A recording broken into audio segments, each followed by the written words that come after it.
Hello and welcome back to Off Harbor in Maine. I'm Joel Covey and I'm joined by my close friends to discuss Disney theme parks and more.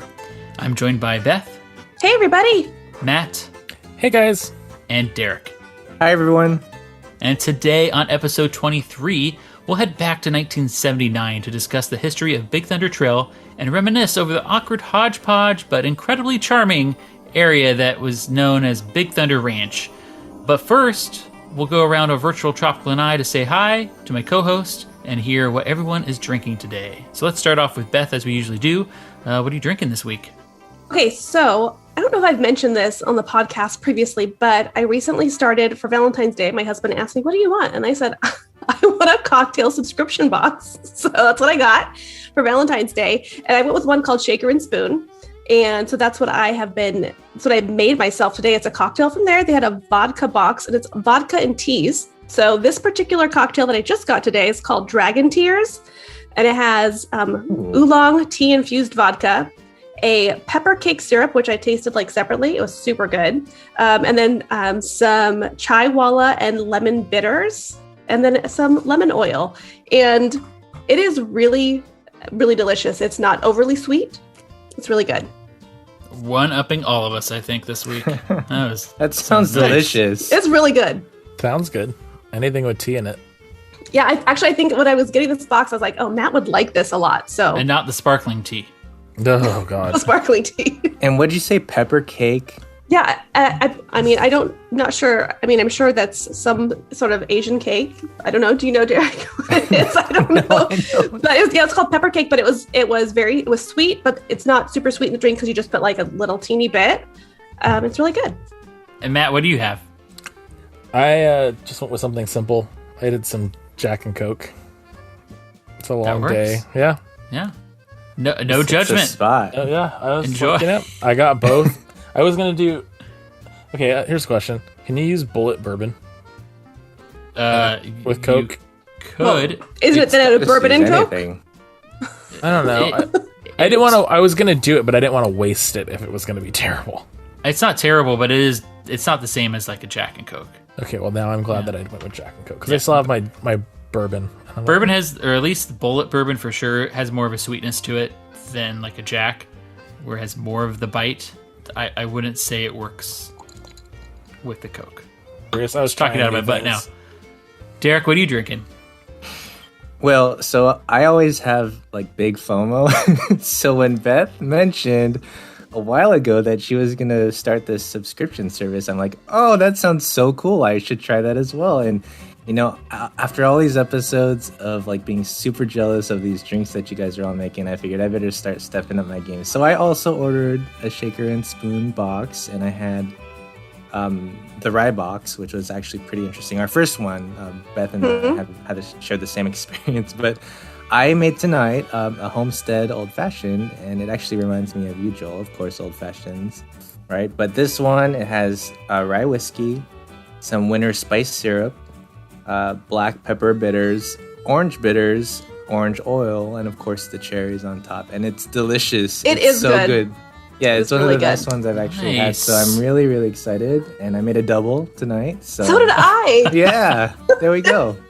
And I just want to say, if anyone out there is interested in trying Shaker and Spoon, I'm going to make Joel put the link to both me and Derick's little links where you can click on it and you get 50% off of your first box, which is about $25 off. Oh, so it's a good deal. And yeah, if you guys want to try it and like let us know what you think. My cousin also got it. And so me and Derick have a group chat with my cousin where we talk about our drinks and which ones we liked and which ones, I adjusted this, and it's good. It's fun. And these are really cool because it's actually really good quality stuff and drinks that you would like never make normally. Because you're not going to get this random stuff to make one drink. Yeah, because you're like, oh, I don't even know if I'm going to like this weird syrup. I'm not going to spend a bunch on it, but you can taste it. And the cool thing is that the Shaker and Spoon has where you can purchase bottles of the items that they select. So if you're like, oh, I love this and I want this in my liquor cabinet later, you can go back and buy it for your liquor cabinet later. Nice. And listeners, stop skipping ahead. This is not an ad. No, it's not. We're not sponsored. Totally not This is not a Derek- sponsor. This is just... We're having Derek fun. and I are just excited about it. It's like we're not sponsored. We just really like to drink. Yeah. We just love the booze. Derek, you're going to really like my drink because, well, I've been really busy this week. Or not this week. I've just been really busy in the last In life? few months. In life. You think? New kids and just got a new place. So we're Yeah. going to be moving. Congratulations. I don't. Cheers to Thank that for you. sure. Yeah, I just don't. I don't know how I'm even here right now and functioning. But I didn't. I was just gonna have a beer, but as I've been talking about a lot, probably on this podcast, I always feel bloated. So I decided not to have the beer tonight, and I'm just doing a classic old fashioned, Yay. Nice. on brand Yes. for Joel. But You see. there we go. So yeah, it's a rye whiskey one. It's bullet rye, and I just have what I don't even have bitters right now. I just did agave agave? nectar. Mm. Yeah. So I did agave with just a little bit of a sweet vermouth, even that's more for Manhattan, but I wanted to just add a little kick in there. I didn't even have any orange, like fresh orange or any like orange oil. It's a Joel old fashioned. A Joel old Yeah. fashioned. A Joel old fashioned. I threw some OJ in there, okay? I know that's cheating and not that great, but hey, it works for me. It's tasty. You have twins. There You you work go. with what you got, Joel. That actually sounds perfect because that's the reason why I made like old fashions like once and I've never done it again just because it's way too much work. Yeah, you can make a simple one. It maybe not as the essence is not as Can I make a kind of old fashioned? Sort of old fashioned. Semi-old. Oldish Semi-older. fashioned. Oldish fashion.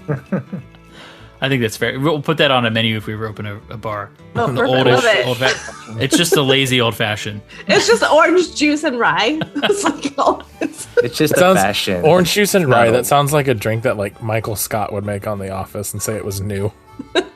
Do we have to add Sunny D in there to add the sugar though? oh, some Sunny D. Yeah, I like it. It's so gross. Oh, is it smooth or tangy original? We definitely need to do the smooth, tangy original. It tastes just like stale orange juice to me. Or Well, we might as well go all the way to Oh. Tampico. Ooh. Is it regular or mango? Matt knows all the juices and all the options. Let's just go down the whole aisle. What's next? Okay, well with that, guys, hey, cheers. Cheers. Cheers. Episode 23. I do want to say that Matt took a that's very good. long time to fix his internet, and now my drink is almost gone already, and I am a little bit sad about it. Don't blame me. Blame Spectrum and their terrible internet service. Oh, Leaving we it have- in. Yep. We have them too. It's awful. I don't really know anybody that has great internet service though, unless they have That's like true. Google Fiber. No one really is complaining about that with their intense internet speeds. Their specialness.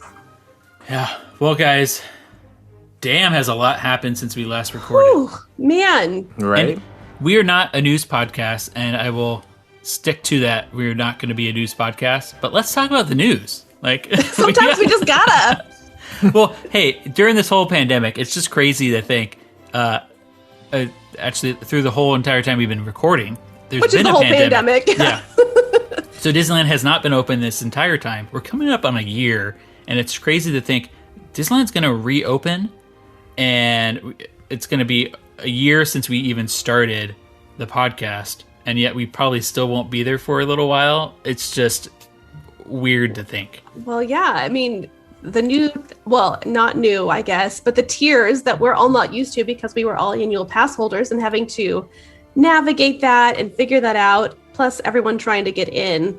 It's going to be crazy trying to get back to the parks. Hey, so, okay, I'm going to jump on my soapbox here because I need to... Oh my God, he's doing it, guys.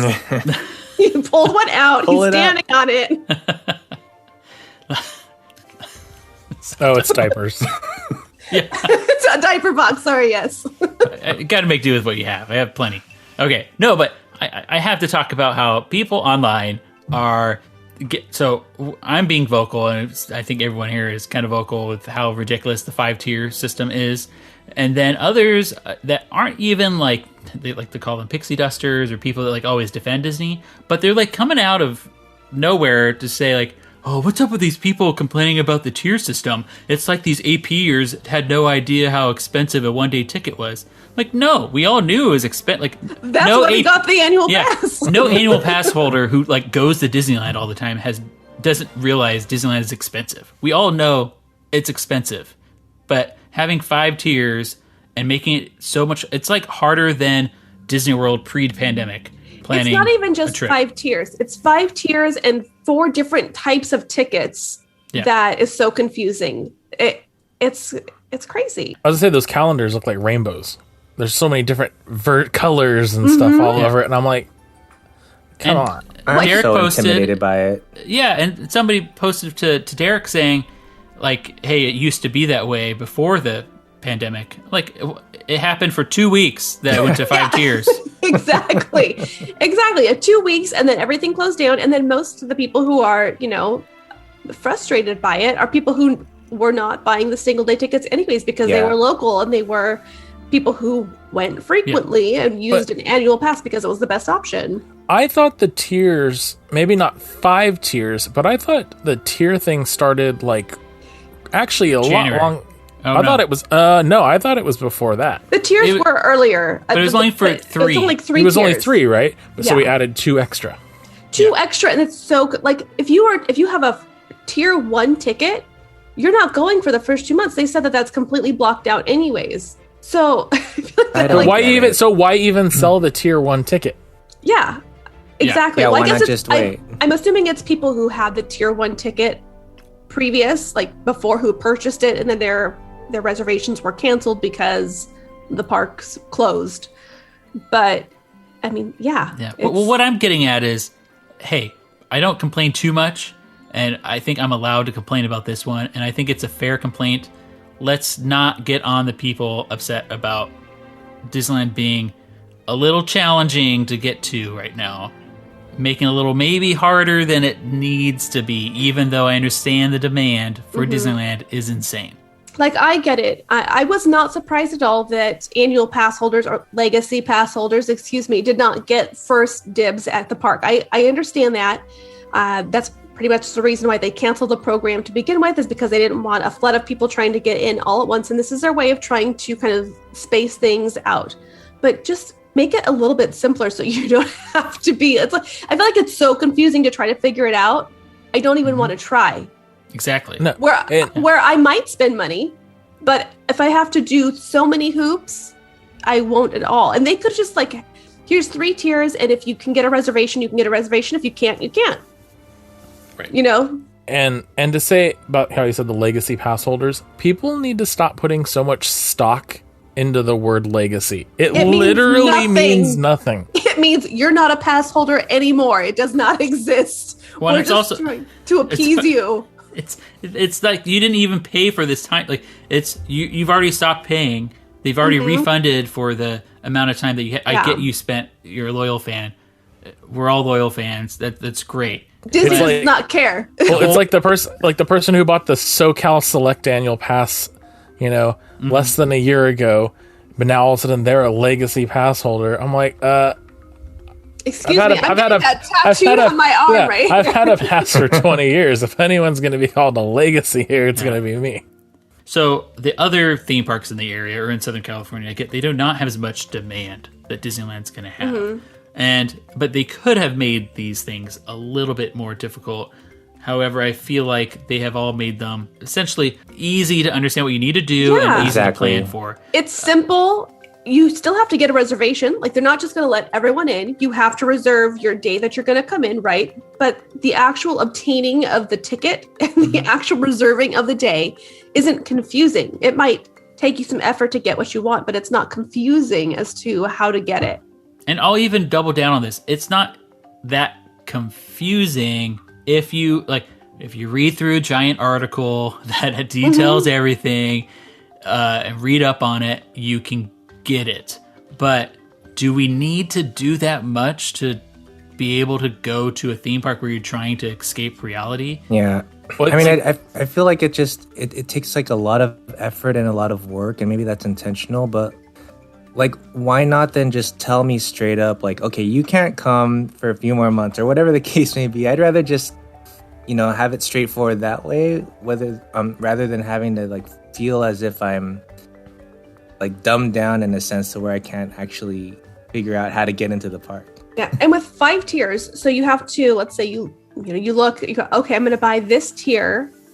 So you go back and buy the tier, then you have to go back and hope that your tier is open to get the reservation. But there's like so many variations between there. It's just, I don't know, it's just a mess, I feel like. I am thinking that once, okay, let's say you go on there, you check out the calendar, you see, okay, great, this time period is currently open, so I'm going to get that tier ticket. I do think with the amount of people that can go right now and the amount of people that are going to even go through all of this, that it is going to make it so, I guess I'm being optimistic, that it's not going to be impossible to get tickets. I mean, of course, the first maybe 3 weeks or whatever, but I think it is going to be feasible to get a ticket. And of course, it's not gonna be that after difficult. June, what is it, June 6th? June 4th? June 4th? Forget about that. Yeah. No, So I don't when do you know when guys I'm trying to go. when do you guys think we'll actually realistically get to go? We should place bets. Well, I'm going to try on the day of, probably. I'll try to get one day. I would love sometime to in do summer. that too. To be honest, I'm not even going to try till the fall, probably. Yeah, I understand, Matt. I get it. My kid really wants to go to. Have they released the height requirements yet for the Spider-Man attraction? Have they said specifically that's going to open with the rest of Avengers Campus? I don't know if it says... No, it said it's going to open. Yeah, you're not touching anything. It's ready, isn't it? Yeah, it's ready. Do you know what the height requirement is? Because that's all Logan wants to do. She just wants to go ride that ride. So, like, I'm thinking I'll try out for like end of June, before July 4th. Though I don't want to try to go on July 4th. Any height. What, really? Mm-hmm. Oh, the first attraction for the twins is going to be web slingers. Exciting. Okay, but here's the deal. Weird. So we can only have 3 like households go. So Matt said he doesn't want to go. You're out. So Derick and There Joel, you go. whoever Are they gets gonna- it first. Are they gonna check that? I don't know. They're I not don't going to know. check that. But you said you're out, so I just know that Yeah, how whoever can gets they in validate first. that? But yeah, so June 4th, Adventures Campus is set to open. The pictures of the land look fantastic, and I didn't have did. much hope for this area, and It's not. small and there's Yeah. nothing much there, but But it at looks nighttime's nice. gorgeous. Yeah. Looks really good. Love the colors, yeah. And I'm not a huge fan of having like the warehouse aesthetic, if you will, like what Web Slingers, that show building area kind of. I don't know, what do you describe that look? you know what? But if you're gonna have it anywhere, I mean, DCA is the place to have it. It kind of fits in. It works, but yeah, it's not my go-to, but it does look good, and I think maybe Web Slingers is going to be better than I originally anticipated. It Wouldn't does you call that- still a very small show building, but Wouldn't that be like urban redevelopment? there you go. That's exactly what it is. Good job. Yeah, I'm not a fan of urban redevelopment in the theme park. It works. It's just doesn't really take me away from the You don't real like the- world. The real The world. fancy Yeah. city, Circuit City. It's so funny. They put that all up. They took it down and put up some new stuff, and it still looks like Circuit City, but I guess it's a little better. And then what's going on with Universal Studios? So you got some tickets, Matt, right? You got an annual pass. I got annual passes. Congrats. So Nice. how did this work? I was not paying attention when this I all went down. woke up. I went on the app. I selected annual passes, picked the day I want to go, and purchased it. And then he said, "Hey guys, I got an annual pass. Go get yours." And then Derick and I went to look, and there was Yeah, and now luck with this stuff. And then I think it was like 2 hours later, annual passes went unavailable. So I don't think it's because they sold out, because on Universal's Twitter, they were replying to people saying, if you purchase a day ticket, you can then in the can park upgrade it, right? turn that ticket into an annual pass. So they obviously didn't sell out. One thing I did see that was a problem, and I even noticed it myself because I had to ask Brayden when we were buying them, because it brings up the calendar, because the very first step is you have to select the day you want to be your first day. But I noticed it said like the day I purchased it, the 8th, was like one of the days, like this whole week and all next week. I mean, it doesn't open till Friday. next Friday. And I was like, so why does it say I can purchase my ticket today for the first day? Well, apparently that was a glitch in the system because you have to go on your first day. And apparently a bunch of people clicked like the 8th or like an earlier day. Oh, right. And Universal was telling them, oh, you need to contact guest services to fix your day and stuff. So I'm wondering if that's what happened. They had to kind of like resolve that issue. Yeah, and like they don't know, they couldn't fix it right away, so maybe they have to go back and rewrite some code or something to make sure that people can't select an earlier date. Because I think I saw a lot of stuff on Twitter where people selected that day as their first day. So. Is everything I haven't gone opening? back to check. I think everything is opening. The Despicable Me isn't opening, which seems weird to me. Could just because a theater? Is that a theater attraction, right? It kind of starts off as a theater, but I know you sit like one row in front and one row in back, so maybe it's too close or something. And then I noticed like the other like theater show, what is it, like the DreamWorks theater, where they do like the Kung Fu Panda movie. That's not opening, but everything else is opening. And then people who were there yesterday and today for Taste of Universal, yeah, that was got cool. to go on things. That was exciting. Yeah, they're doing technical rehearsals, so anybody that was there for Taste of Universal paid $45 to get to go into Universal Studios. And they got to ride their try rides. the Pets ride, right? That was soft opening as well, which is really cool. It looked got- really neat. I haven't watched a video of that, which is bizarre that like I haven't watched a video of it. I've only seen like clips, so Yeah. I didn't watch the whole ride through. I kind of want to just be I want to be, Not surprised, but you Yeah. would. Yeah. yeah. But I this point. did watch a video of the Indominus Rex Oh, you in did? Jurassic Park. Oh, I wait, I heard didn't know about people that. got to see that already. Oh yeah, it's open too. Oh. It's if Universal can make that work, Disney can make the Yeti work. So it Come on, was Disney. really Universal's impressive. It's Lining up. really, and it's huge too, and it actually moves a lot. And I like For that now. For now. yeah. Who knows? but a month they- later, check back. But what I did like that they did, so they had the old, like the other Indominus Rex in the ride, like it was kind of like the placeholder. So I was like, okay, well, we're probably just gonna scrap that. They didn't. They moved it to another location in the ride. That's cool. So it's like you encounter it once and then you encounter it again, and apparently it's in like a spot in the ride where it kind of like freaks you out because you don't know it's there. Sounds fun. So Right I'm on. excited. Yeah, so we're gonna go on the 21st. I'm excited to hear what you think about I'm everything. excited. I have to say, for the Secret Life of Pets attraction, I mean, from what I've seen in terms of a couple of small clips and the stills that have been released, it doesn't excite me. It just really does not hold. I mean, it just looks like some of those weird dark rides you see in other countries. Yeah. Where it just, I get it. I mean, you guys know what I'm talking about. There's some weird attractions out there. I think I'm already expecting it not to tell a story well, and it probably does far better than these weird one-off attractions and non-big theme parks across Have the you world. seen the movie, Joel? Yes. Okay, so I watched what you. I don't know if I watched exactly what you watched, but I watched just clips. I haven't seen the full like ride through. I haven't seen the queue or anything. I just kind of watched a few clips here and there. Like for me personally, I don't really care, but my kid really liked. Oh, yeah. Like she really liked She that. loves So- monsters, right? Yeah, loves monsters, and I'm just Inc.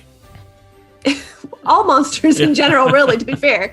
But I'm just excited to have an attraction there that is like Totally. kid and family friendly. More family. So yeah, I'm excited to have that. That's one thing. Like I know Matt isn't always annoyed with me, but one thing I like find annoying at Knott's is I feel like there's not enough family attractions. There's attractions she can go on that I can't go on, or vice versa. But I'm excited to see family attractions at Universal. I'm hoping to see more of that, especially with Mario opening and everything, all that kind of stuff. So I'm excited to see them kind of expanding into that family attraction area where they put like a lot of effort into it. I'm excited for that. Then buy a pass and come with me. I will. She tried. I will. I tried. There's nothing available. There's so many things there that Logan would love now. One thing I'm always concerned about is that vaccines aren't available for her yet. But by the way, Joel and we mentioned this last episode. Joel and I did not have vaccines, but now we each have had one vaccine, so that's exciting. But vaccines aren't available for young children yet. So I'm sure that's going to come up soon. it's coming soon. So, but I mean, that's one thing I definitely want to do is like kind of check it out and see how everything works and plays out. So I'm ready to get a ticket, Matt, and come hang out with you. So meet at my house on the 21st. I can't go on a Tuesday. He's committing it. It's a Wednesday. Oh, a Wednesday. Sorry. Well, someone has to watch my child. Wait, you're going? It's this month, right? Not next Wednesday, following okay. Wednesday. I have a child that I don't have a babysitter for. My husband works. I can't go. Hey, I have 2 kids. Can you babysit? Well, I go see Matt. You go. Wait, how about I drop mine off at your house? Yeah, Well, wait a minute, Matt. I don't have any kids. I'll just go. Oh, well, we'll drop our. Okay, I invited you. Let's drop our kids off at Derick's house. Derick, It's Wait a close. minute. This is perfect. It's close. So if anything happens, we can rush over there real quick. Derick will be the babysitter. This is perfect. Thanks, Derick, for offering.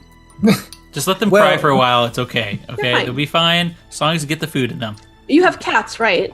Yeah. My child will be There fine. are plenty. Yeah. There. No. My child will just play with your All cat. right, Matt. instead. So it's on. I say, Derick, if you want to go on that Wednesday, buy your ticket. I'll pick you up, and I'll have a sugar-free vanilla latte in the car for you, ready to go. Dude, that's enticing. I think I'll have to really put that in mind.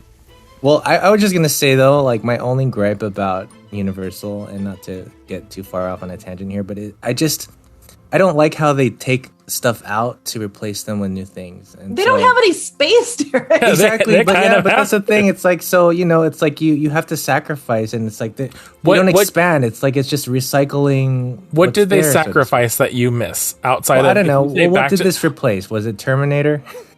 This replaced nothing. Oh, really? Oh, really?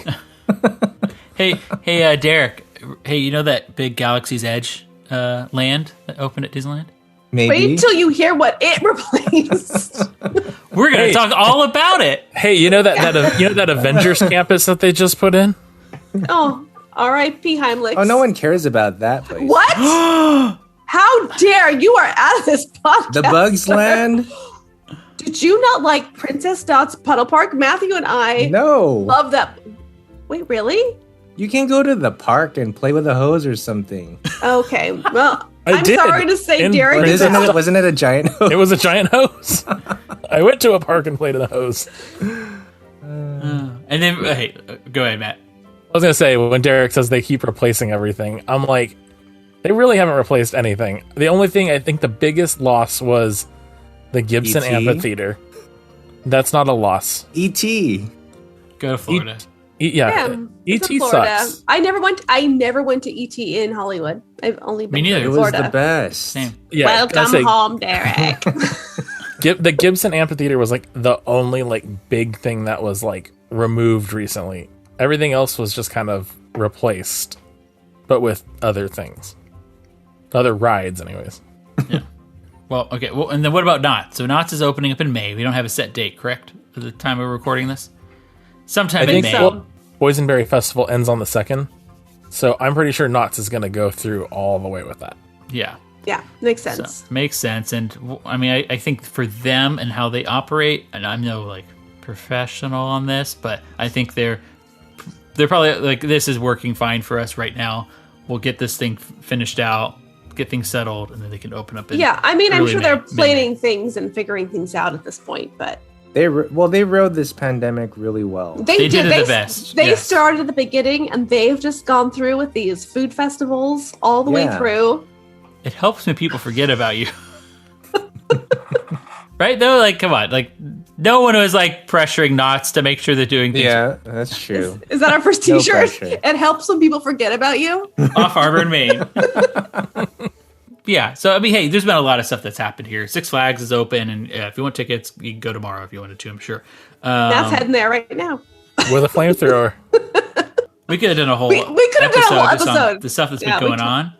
And We I talked think for a long time. I posted this on Twitter, and I just have to add, I just find it really funny to think we are living through a soft opening of Disneyland. Who would have thought we would have seen I saw the day? you. I So saw you weird. say that, but like, what do you mean? Just because it's like not open to everyone, just Californians? It's just weird to think, like, who would have thunk a year ago, 2 years ago, that there would be a time that Disneyland would have to reopen in a soft opening phase. Like, the Disneyland was closed so long that it's reopening as a soft opening, like it would have when it first opened ever. You think the asphalt is still wet? If my heels don't sink when I walk in there, I'm walking right back out. They better put those water fountains in. They had to No, I need settle toilets. for something. No, you need can't Pepsi. pee. And Pepsi Cola. Oh God, if Disney ever switches to Pepsi, I'll shoot myself.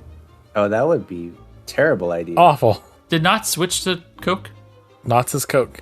They used to be Pepsi, didn't they? Like a long time ago, yeah. I'm just really like looking forward to seeing what might have changed if they did anything while they were down. Like, did they Freshen up, even just Yeah. paint and. I mean, like, did all the flowers die and then they just had to Okay. replant them? Like, I what have a happened? quick Yes. question. Wait, quick question. I did not read the what is open list very well.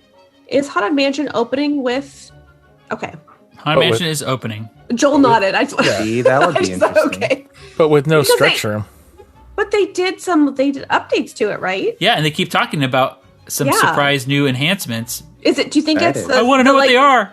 Like, do you think they went like Florida Mirror style? I hope they did. I know that's going to cause a riot, but I don't know what they did. It's If they- cool. I say if they do that, I will go through the mayhem of buying a 5-tier just to ticket. see it. Although I'm gonna get to watch it. I'm gonna get to see it next month anyway, so I don't care. Oh yeah. And for those that don't know, Disney World's Haunted Mansion has like a projection effect thing at the end instead of the standard hitchhiking ghost that is through a It's really one-way cool. mirror. Yeah. Yeah, and it's really cool because it takes off like the top of your head and switches it with a ghost, and it's Everything really is advanced. animated, and I've been waiting for it forever from And- our Haunted Mansion. One of the coolest things is if your birthday is like that day or like in like the vicinity of the trip, the ghost will do like a happy birthday banner. What? Really? Yeah, I didn't know that. it goes off your magic band. Yeah, they'll do like a hat because when I went for my birthday, it has like there was like a happy birthday banner, or they take your like heads and they turn them into balloons. How close do you pops have them, to right? be to your birthday? I don't know. I went like 2 weeks before mine. I got nothing. I mean, I got like the regular. Well, that's thing a that was little still far cool. away. 2 weeks? I mean, we were there. It We were was there a during big my birthday. They didn't know. Oh, they didn't know? All right, well, let's move on. Let's talk about something that did end up getting replaced by something else because there's no space in Disneyland. And that's the Big Thunder Ranch, the arena space, but mainly we're talking about Big Thunder Trail, which is still there. We just started this off with Beth saying, hey, why don't we talk about Big Thunder Trail, right? It was you? Yes, Yeah. definitely, probably. Maybe I- Remember? But hey, I thought it was a good idea because it is kind of interesting because there's a lot of stuff around it that surrounds Big Thunder Trail, and I think there's kind of a cool history behind it that no one really thinks about for this area. If you really think about Big Thunder Trail and Big Thunder Mountain, like its predecessor, the mine train through Nature's Wonderland and stuff, that area used to dead end. So dead end from Frontierland, and it would also dead end if you're coming in through Fantasyland. So it'd be truly not like how it is today where you can truly walk around the whole park. Even better now with the Galaxy's Edge, how you can walk through Critter Country and go through Galaxy's Edge into Frontierland or into the Big Thunder Trail. For those that maybe not as familiar with Disneyland, maybe those East Coasters that Disney World's really your home park, this is a walkway that connects Frontierland and Fantasyland. Seems like a boring subject at first glance, but it now also connects to the two front entrances for Galaxy's Edge. This, as I was saying, didn't used to connect pre-1979. That's when Big Thunder Mountain opened. So it was a dead end. If you're coming from the Fantasyland side, the majority of the area just used to be occupied by the mine train through Nature's Wonderland attraction. And Fantasyland side entrance is right where the Saguaro Forest was within the attraction, and the entrance to the Rainbow, and right where the entrance to the Rainbow Caverns was on the train. The Rainbow Caverns show building was actually just east and slightly south where the back of house for Enchanted Rose or Village House restaurant is today. So it actually stretched down to the kitchen area of Rancho del Zocalo, which is which was Casa de Fritos at the time. And it's also parts of the train storage and facilities for Big Thunder Mountain. So basically what I'm saying is this whole area was encompassed by a large portion of Mine Train Through Nature's Wonderland. So you couldn't really walk through it. I just want to give a shout out right now to the Mickey short, Nature's Wonderland. It is. Which, if you haven't incredible. watched it, Oh, it's so good. so good. So good. Basically, his brief synopsis is that Mickey and Minnie are there looking for Nature's Wonderland and find that it's been replaced by a giant mine train through a mountain. But it has big thundery mountain. Big thundery mountain. But it has all these great little callbacks to Nature's Wonderland, which are just so cute. I love that they did that. Me too. Like that was the first Mickey short that like kind of got me hooked, and I was like, oh, okay. I do like this. You can tell that the people that are making it like really care. They got it. They love Yeah. stuff. Yeah. So I shout out to that episode and take a look for it if you haven't watched it yet. Yeah, definitely. And then also Fantasyland side of things, it formerly ended at the corner near the Skyway Chalet. So I'm sure those familiar with Disneyland know where the Skyway Chalet used to be, where it sat there dormant for many years. But it would kind of go right up to that. That was where the dead end was. There was a small circus tent there. Also, there was a snack bar and art corner. Maybe you've seen some old photos of this kind of art corner area of Disneyland. It was right here, which is now the entrance into Big Thunder Trail. And at this time, there was no Village House building. Instead, it was just ended at the Mickey Mouse Clubhouse Theater, which would later turn into Pinocchio in the early 80s. The actual trail to get to Fantasyland would end up opening with Big Thunder Mountain in 1979. So that attraction opened September 2nd, 1979. And apparently, it opened slightly before the attraction just because it was a little bit delayed. Here's some people on Twitter that provide some good insight. So thanks to Joe at Disneyland Drive, Dennis Osborne at Osborneo, Jason Schultz at Press B Mance. You know, I've never realized, Jason, what your actual Twitter handle was. I always just see Jason Schultz. I never actually read your Twitter. Wow. Twiddle? Twiddle.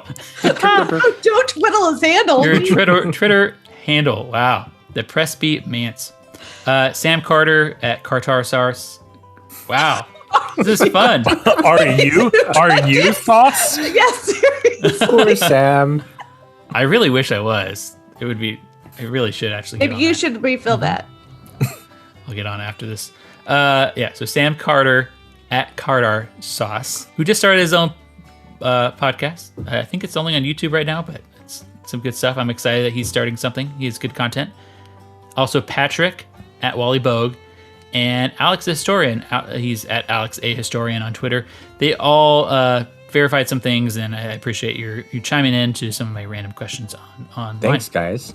That whole thread on Twitter was super great to read because a lot of that stuff was just before our time, so it was so cool to kind of see people clarify and explain what happened. It was really cool to see that information. Yeah, so they were really verifying some areas of the Living Desert portion of Mine Train Through Nature's Wonderland, or Mine Train. And what? I had to stop and read the date because Beth goes, it was before some of our time. And I want to be like, some of our time. I was not born during any of that time. Just a few months later. Yeah, but it was later. But you existed. What? No, I did not exist when Big Thunder Mountain opened. I did not exist, sir. Yeah, you did. Yeah, you In did. a womb. No, I did You in September. existed. September 79. I was It born takes in 9 December. months. It takes 9 months. You were alive. You were a papaya. I was a papaya. I'm probably a papaya. Yeah. Okay. Well, the Living Desert just sat there unused. Thunder Mountain didn't take up this space actually. So Big Thunder Mountain took up an area just south of the actual Living Desert area of the Mine Train attraction. The tracks and animatronics were ripped out when the ride closed, but the Living Desert remained kind of in full view of guests as they walked past for a couple years. It is worth noting the train used to travel along the north side, but the train was actually rerouted prior to the closure of Mine Train, and it quickly grew in a they grew in and probably placed in some larger evergreens, blocking the view into the area where the tracks were rerouted. Fantasyland was being refurbished and redone in the early 80s, as I'm sure many of you know about New Fantasyland.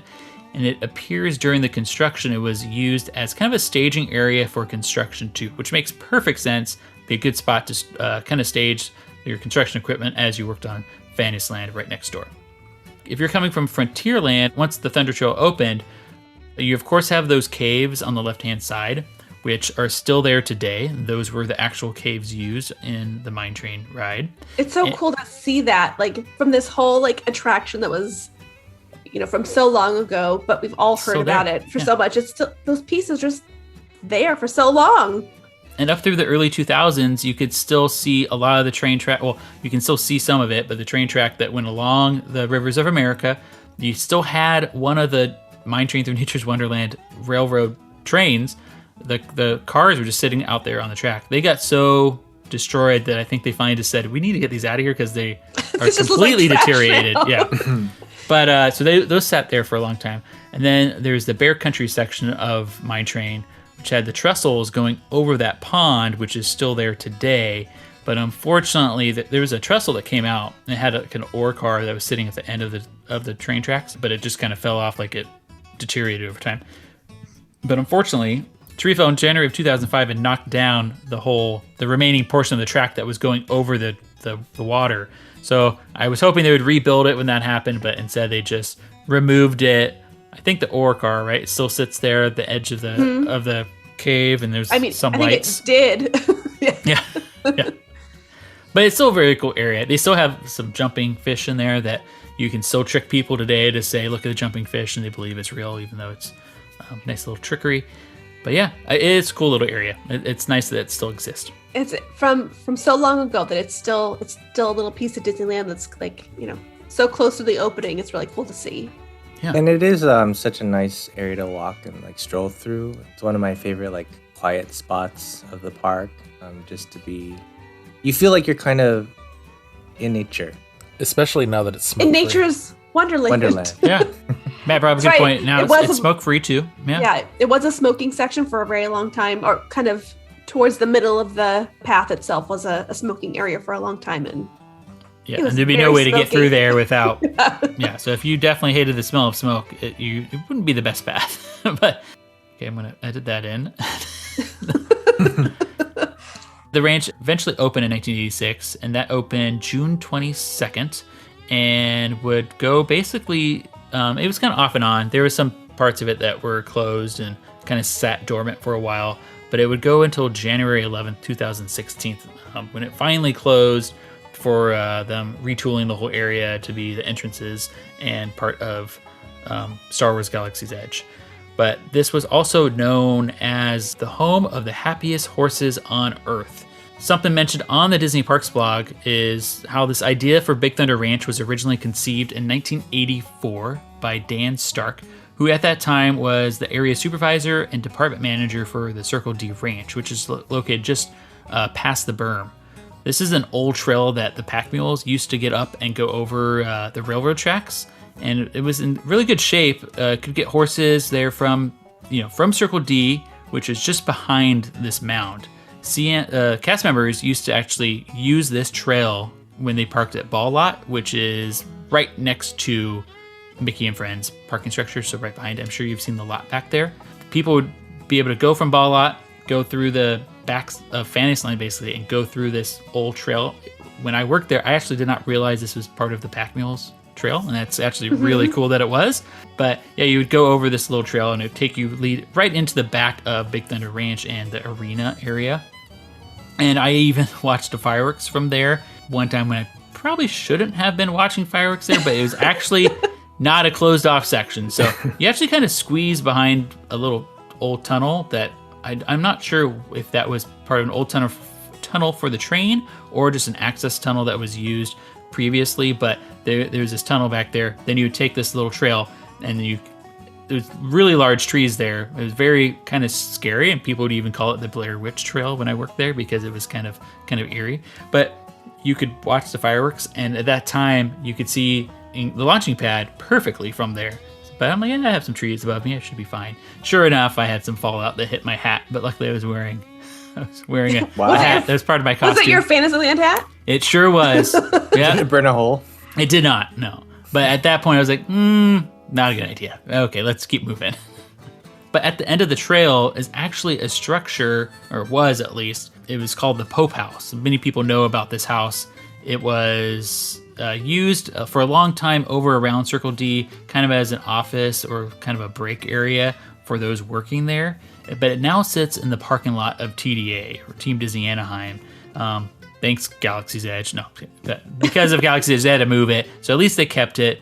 It's still on premises, and it's really cool. I did want to read this little excerpt from Disney Parks blog because I thought it was kind of interesting, and I didn't really know the history about the house. I mean, I knew about these people, but not so much, I guess, the history of them. So it's about the Popes, so that's their last name.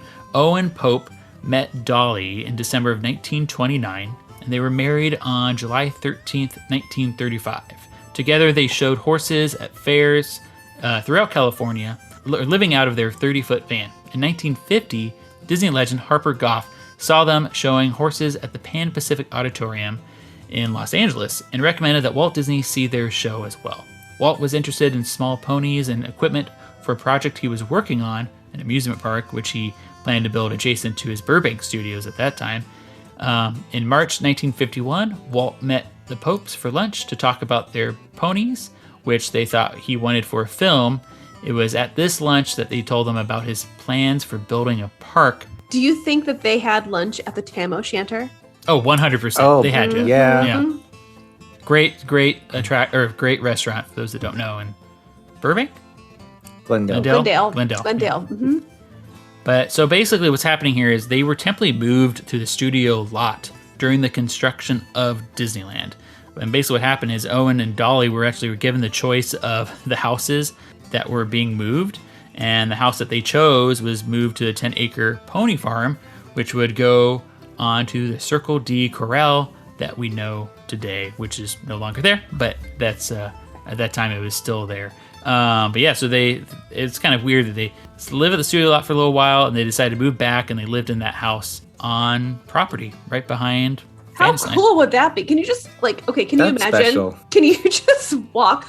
You know what? I'm going to go check out Fantasyland today. Can you just walk over that way and check it out? Yeah, and I'm sure they probably did at that time. You know, nowadays it's so crazy. Like even cast members aren't supposed to go from backstage into the park and just play. They're supposed to go through the front entry gates. And, yeah. You know, there's a lot of Red tape. technicalities. Red tape. There you go. Good way to put it.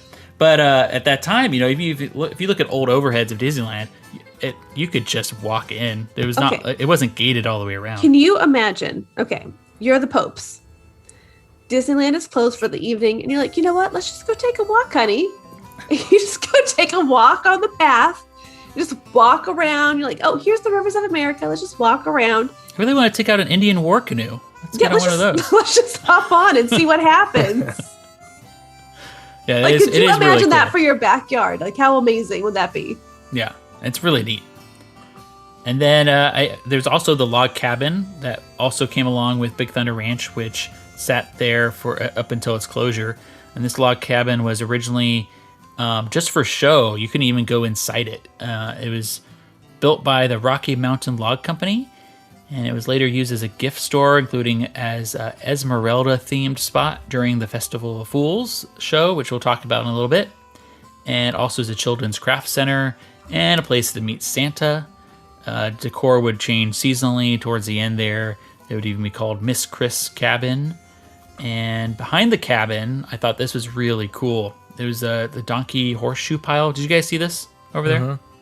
Mm-hmm. And Yes. I don't know the real story about it, but people always said it's from the Pack Mule attraction. And it's just crazy. They just had a huge mound of old, donkey, what do you call it, shoes?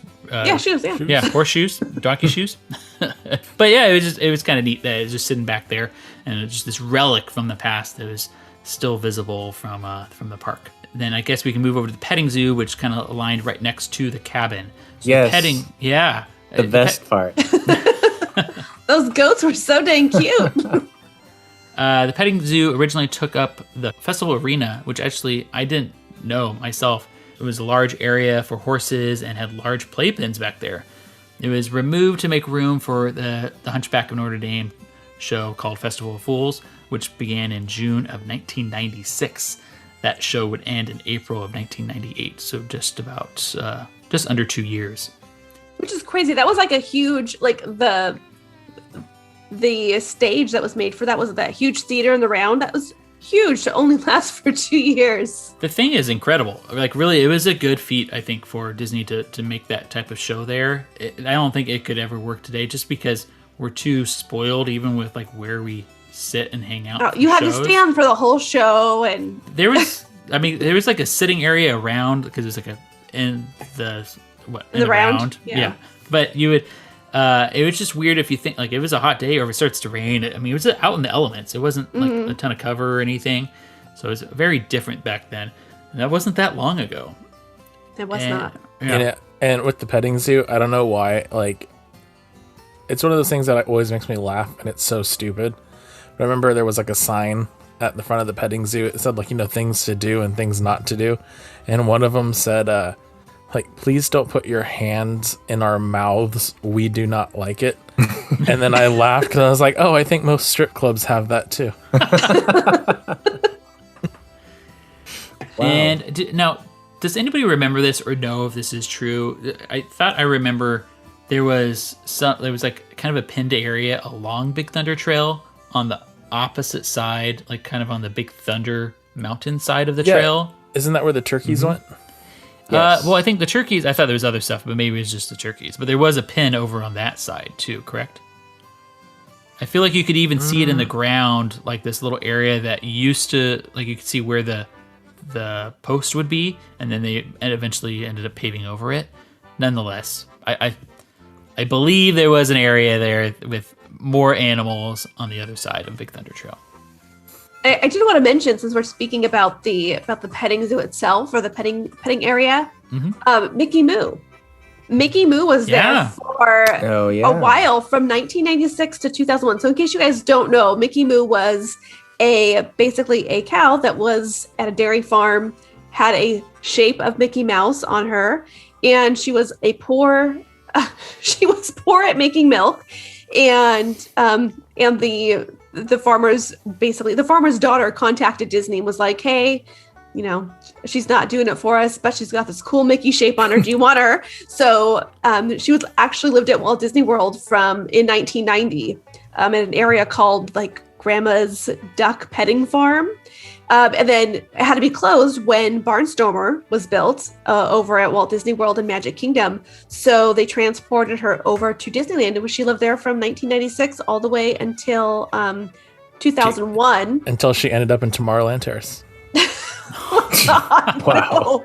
No. But she passed away of natural causes at the age of 17, was actually longer natural than causes. He's doing air quotes. Which is older than most dairy cows live, Matthew. Anyways, so she lived a long, happy, I hope she got a lot of press. She did. Mm-hmm. And she had that hamburger patty. Oh my God. Are you hungry? But yeah, I loved the petting zoo. It was just like a staple, visiting Disneyland. Such a simple pleasure. It was just such a, out of the ordinary type of thing. It's not something that you see every day. Of course you see it at the county fair, but just to be in the middle of Disneyland to pet animals, I don't know. I'm such a nature boy, but yes, to have. Did you say you're such a nature boy? Yes, you always see Derick out camping. Nature geek. Right? Well, not that kind of nature. He rode a horse for his first time a few months ago. Hey, the nature boy. So this was like right up my alley, and I was just really sad to see it go. But it was good for a while it lasted.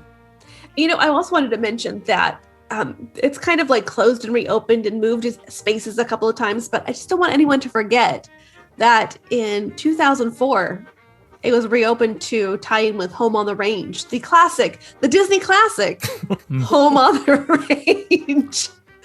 Should be put in the vault forever. It never released again. And it kind of had a whole overlay, but again, it only lasted until 2006 with the overlay. Didn't they have another cow there? Like, wasn't its name Roseanne? I hope they did not name it Roseanne. It wasn't named Roseanne. Well, I don't remember. I do not remember any character's name of that movie. I am sorry.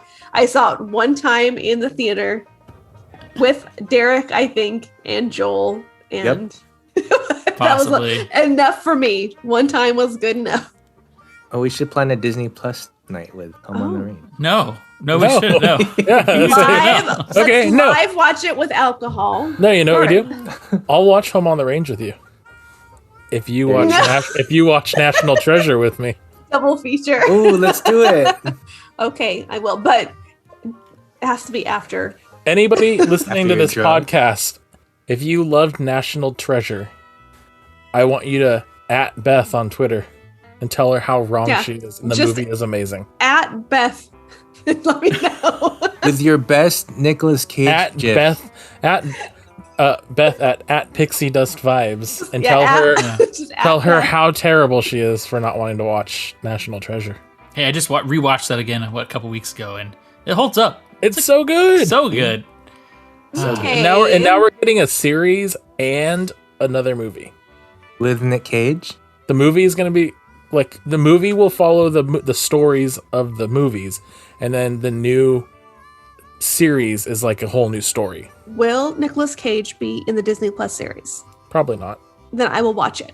because he'll be too busy recording his movie.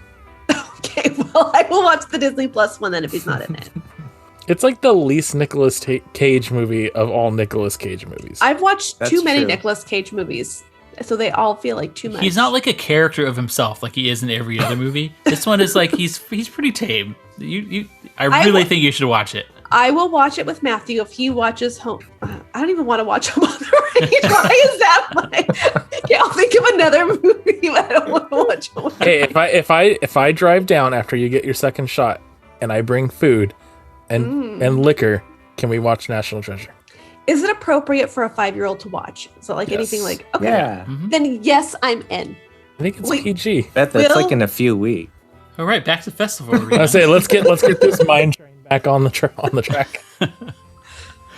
So they did have a bunch of random events at the festival arena, this is behind, if you will, this area. So you go in, you have kind of two entrances into Big Thunder Ranch. You had the petting zoo side, which is on the left if you're looking at Big Thunder Ranch. And then the right-hand side, you had a barbecue area, which we're about to talk about. And behind that even was the festival arena. And this area, by the time I started going to Disneyland a lot, had a giant fence in front of it that basically made you just forget that it existed, and it sat dormant most of the time. But it did have some cool events.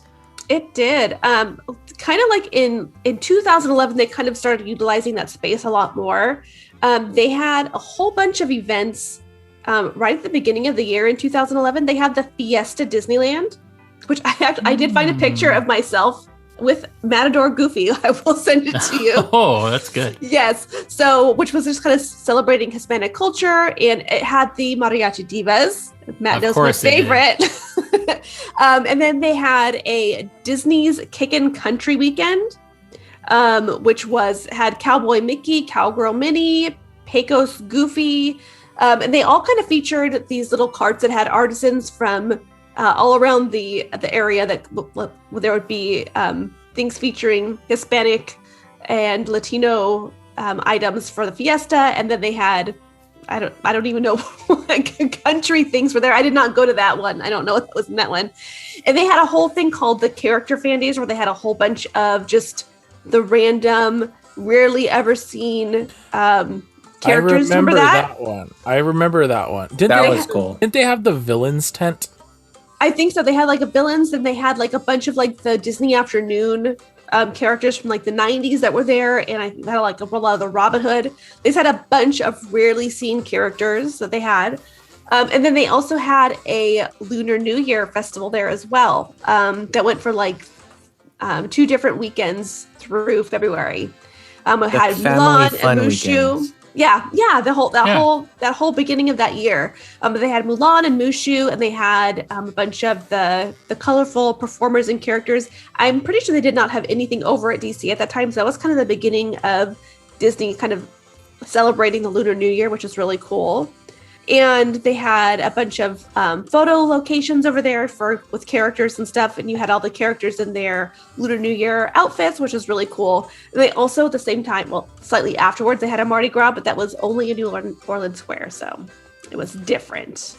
Yeah, and I think it's good that we're talking about this kind of arena area and all of Big Thunder Ranch because it was the most charming area for Disneyland when it was going on. Like once it gets past like the mid 90s, once you get to the 2000s, Disneyland becomes very produced, right? And you don't have areas that are kind of, I wouldn't say dirty, but just like organic things can like it felt like a local festival that just kind of like sprung up, right? Yes. And so a lot of these areas that the decorations felt real. They're not like this big plastic piece that's put up along Main Street. I don't know how to explain it better. It's just, it felt like homegrown or like artsy craftsy types of stuff. And they had a lot of local people though. They had local people that would work at the booths and sell their crafts and their wares, and they would have local people that would perform. So it really did feel like a local park type thing that you might encounter at a park itself. So it was really cool to see that. And during Halloween, they always had like the pumpkin carvers. They would have the pumpkin carvers come out. And that was more like, I guess, more in the front area where they also had seasonal holiday themed shows that occurred with the barbecue that comes later. But then they also just would add decorations or decor to the petting zoo side of things too. So you had like Woody's All-American Roundup during the 4th of July events and the Halloween Roundup. And then they had Santa's Reindeer Roundup during Christmas events where they decorated the area. Yeah, they had a Halloween carnival. They called it the Halloween Carnival for a while. That had Billy. Okay, now I know you're gonna mention this. How they had Billy Hill played back there for a while. But during Halloween, they had Billy Hill and the Haunted Hillbillies. That's right. I forgot. And they had a whole show. They had the Mickey's Masquerade. They had a conjure a villain where they would be. I think that's maybe what you were talking about, where they had the tent where the villains would come out and the audience would help conjure a villain up, and then you could get to take. I thought you were gonna say they conjured up Millie from Milli Vanilli. The Milli Vanilli tent, you know that one, right? So yeah, they had a whole bunch of really cool things, and they always had like an ODV card out there that had like seasonal items. When I was looking at the Halloween information, they had a fried apple burrito that I have never wanted more in my life. I was that sounds good. Amazing, right? I was like, I want a fried apple burrito. This really makes me long for those days because it was just so simple. It was nice, and it wasn't like overly packed. You could just go to the park with your annual pass without worrying about tiers. A tier 4. Yeah, those good old days. The other thing that they had that I had mentioned to you was the Pirates of the Caribbean on Stranger Tides sneak peek. So back in that whole area from May of 2012 through December of that same year, it was that they had a huge screen set up back there. It was only, of course, took place in the evening time where you could actually see the screen. They had cast members dressed up as pirates. They had flames, and it was like this whole production that I do not remember happening. I went to the black carpet event on Main Street, but I do not remember this event at all. But they had this whole thing that just kind of like was a whole production to go see just a little sneak preview that something that would normally be in the Muppets theater. Well, they would like show things in theater, but they had this whole thing set up back in that area, which was outside with cast members just performing tricks in like flames. It was really cool. I watched the whole thing about it. Let's hear it, Matthew. They were performing tricks. Illusions. Oh, sorry. A trick's what a whore does. Yes. Sorry. They were performing illusions. They performed illusions and stunts. That's really the real word I meant. They were performing stunts. Yes. Stunt performers. Yes. I have another thing that was there, and Joel, I don't know if he remembers, but we were there for the 20th anniversary of the Indiana Jones adventure. I sure do. I actually forgot they had a thing at that arena. And we got the cards. Oh, he's showing us his little brochure. It says inside, there was a panel discussion It was join Disney legend Tony Baxter and host Tim O'Day as we look back 20 years at the making of this thrilling adventure. Wow. That's neat. What cool. year was that? 2015. That's cool. I didn't think you guys watched that. An annual pass holder event. Because I didn't go to that part of it. I met you guys later in the park, I think. Because then we also got to watch Fantasmic. Yes. And that was incredible. That was so nice. And ride Indiana Jones, only us. Yeah. At the Indiana Jones party, which is so cool. And it was just nice because it was an annual pass holder event that didn't have a ton of people there. Like, it was actually capped to a nice capacity. It was a really pleasant And we got to watch Tony Baxter tell us all about the ride, and we watched all sorts of so fun. like video and. Wow, thanks for the invite from me. I know, I don't remember Derick. this at all. I think you were Wait, what was the date? 2015? Which date? sometime in March. Okay. This was Well, when they were doing. I didn't was even announce around. that I was pregnant. No one knew I was pregnant yet. Why I didn't did. you ask me? No, you didn't. I did when you stopped drinking. That was very unusual. That's when I knew. On that trip, I Yeah. remember Oh, it because I told her, because we went somewhere in DCA and I said, hey, let's go get a drink. And I was like, I'm not feeling like a drink. I'm not feeling like a drink today. And I looked at her and said, What? I looked at her and I said, you're pregnant. She said, no, I'm not. And then like 2 weeks later, I'm pregnant. And I was like, I told you. You told her. I told you you're pregnant. I was like, I know. You willed it. I was like, you've never turned down a drink. I know you. Well, getting back are to real quick, also talking about the Billy Hill and the Hillbillies. I did want to just point out how they did end up leaving the Golden Horseshoe Saloon back in the early 2010s until they left Disneyland on January 4th, 2014. They moved to Knott's Berry Farm. So at least they're still around, the Crazy Kirk and what does he call them? Crazy Kirk and the Hillbillies? Is that what it is? Okay, but they're still over at Knott's, still performing even during these taste events. But I thought that was kind of fun to see them in a new location, but it was kind of sad to And then see once them leave Knott's, after that. Once Knott's reopens, the three of us will go watch and we'll send Beth videos. Like There we you did go. last time. Can we talk real quick about Christmas? Because like that's the Yeah. best time of the year. Like I said earlier, I was such a fan of the petting zoo, so I absolutely loved that they brought in the reindeer for Christmas time, and it just felt like, how we're talking about small town vibe. It felt like a Christmas tree lot. Like they brought in the Christmas trees, they put in all the Christmas lights.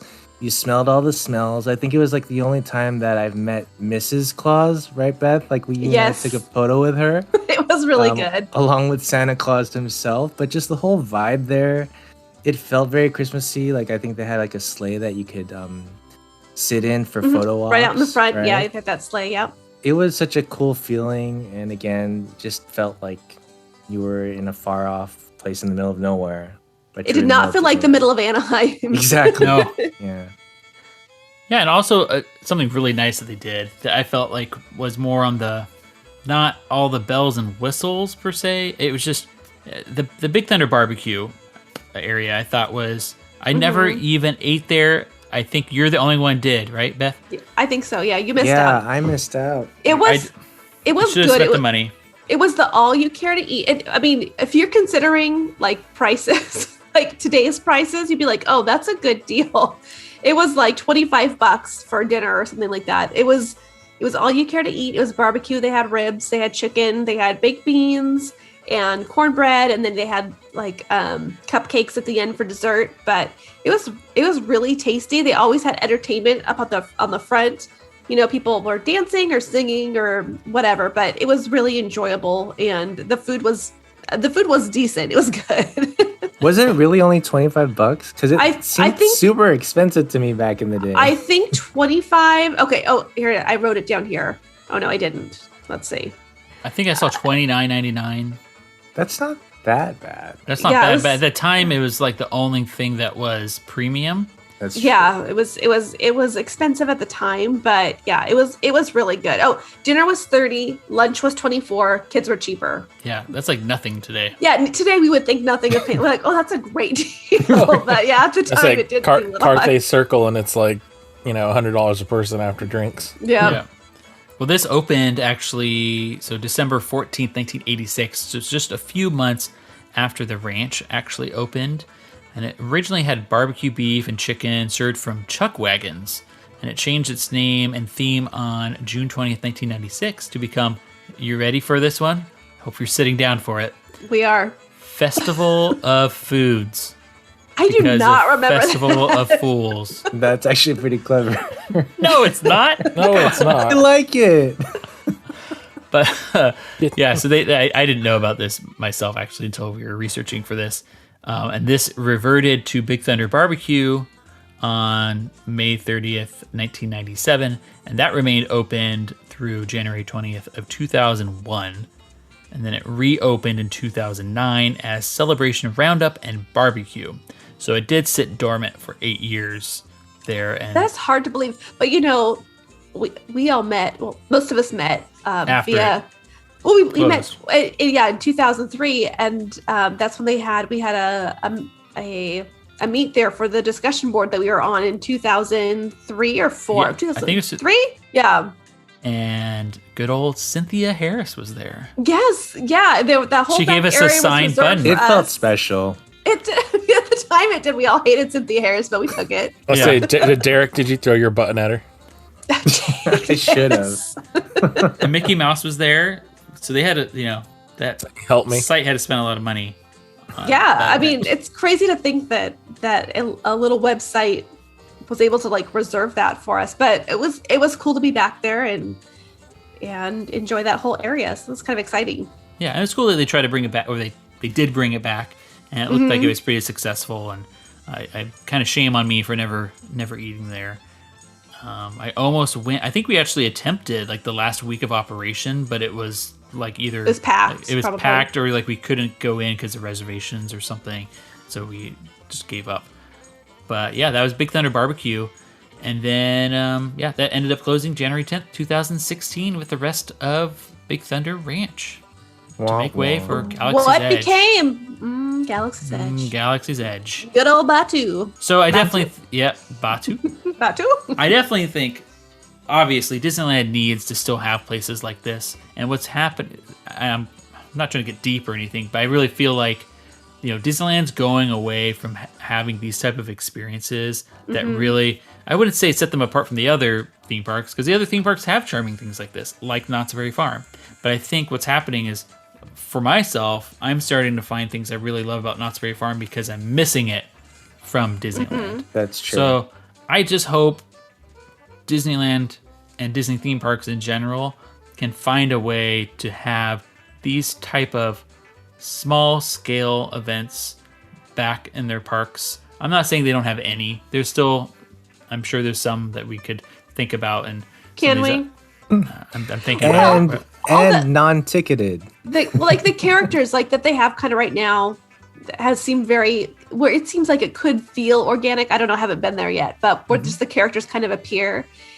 But I mean, Like the Tomorrowland stage or Tomorrowland Terrace stuff that they do now with, they have oddball characters that don't normally come out that are dancing there, and you can easily just go up. And those type of organic experiences are very much needed in Disneyland. And I mean, you still have that with characters and some other things that happen throughout the park. But this was such a large area. Yeah, it's going to be really interesting to see how, with things coming back and with all the tiers, we only got, like you said, we only got to experience the 5 tiers for about 2 weeks before everything closed down. So it's going to be interesting to see once they are kind of limiting that.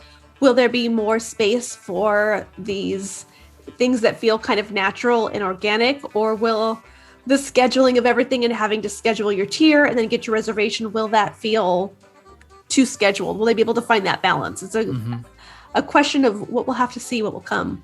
No matter what, it's going to fix itself naturally, I think, because eventually the people will let them know what they need to do. Eventually, I mean, that's the worst case scenario. People get kind of tired of the price for what you get, right? Obviously, that's not going to change anytime soon. There's still such a built-up demand for Disneyland. Some other fun tidbits I wanted to bring up.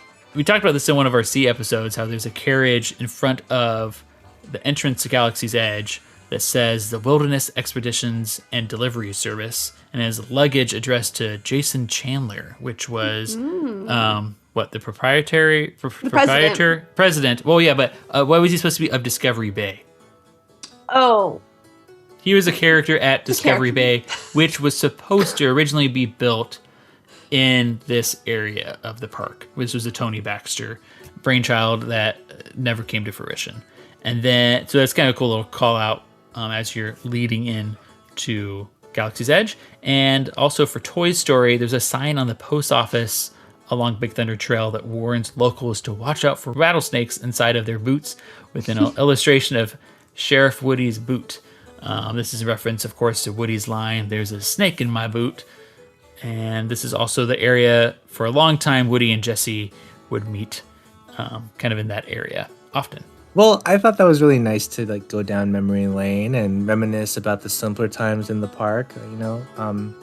It's nice to remember all those good things that happened back there, especially with all of us together. Yeah, it really was a great area, and this was nice to kind of reminisce about it, because I think I started to forget how awesome it was, because at the time I kind of took it for granted. I didn't really think about how amazing this area was, because a lot of it was sometimes kind of quiet. But you know what? That quiet was good. Mm-hmm. Yeah. And when you were back there at that time, who would know what was coming for that area of that park? You never would have even guessed. No way. Yeah. All right, everybody. Well, until our next happy hour, when you aren't able to join us at Off Harbor in Maine, you can find us online. You can always find us on Twitter and Instagram. It's simply at Off Harbor. And our personal handles are also available under the show notes. Also, please drop us a line at podcast@offharborinmaine.com. And as always, please do not hesitate to leave us a rating or review on Apple Podcasts. We just recently had a great, really nice review. It was just awesome to see. Really makes us kind of have a little bit more motivation maybe to keep going. No, we want to keep going, but it is great to see these reviews on here. So thank you very much. But regardless, thank you for listening. And while no one knows for sure what we'll see or do, I do know it will be quite an adventure we will take and make together. See you in the future. On behalf of the birdies, flowers, and tikis here at Off Harbor and Maine, Farewell and aloha to you. Stay well and cheers. Cheers.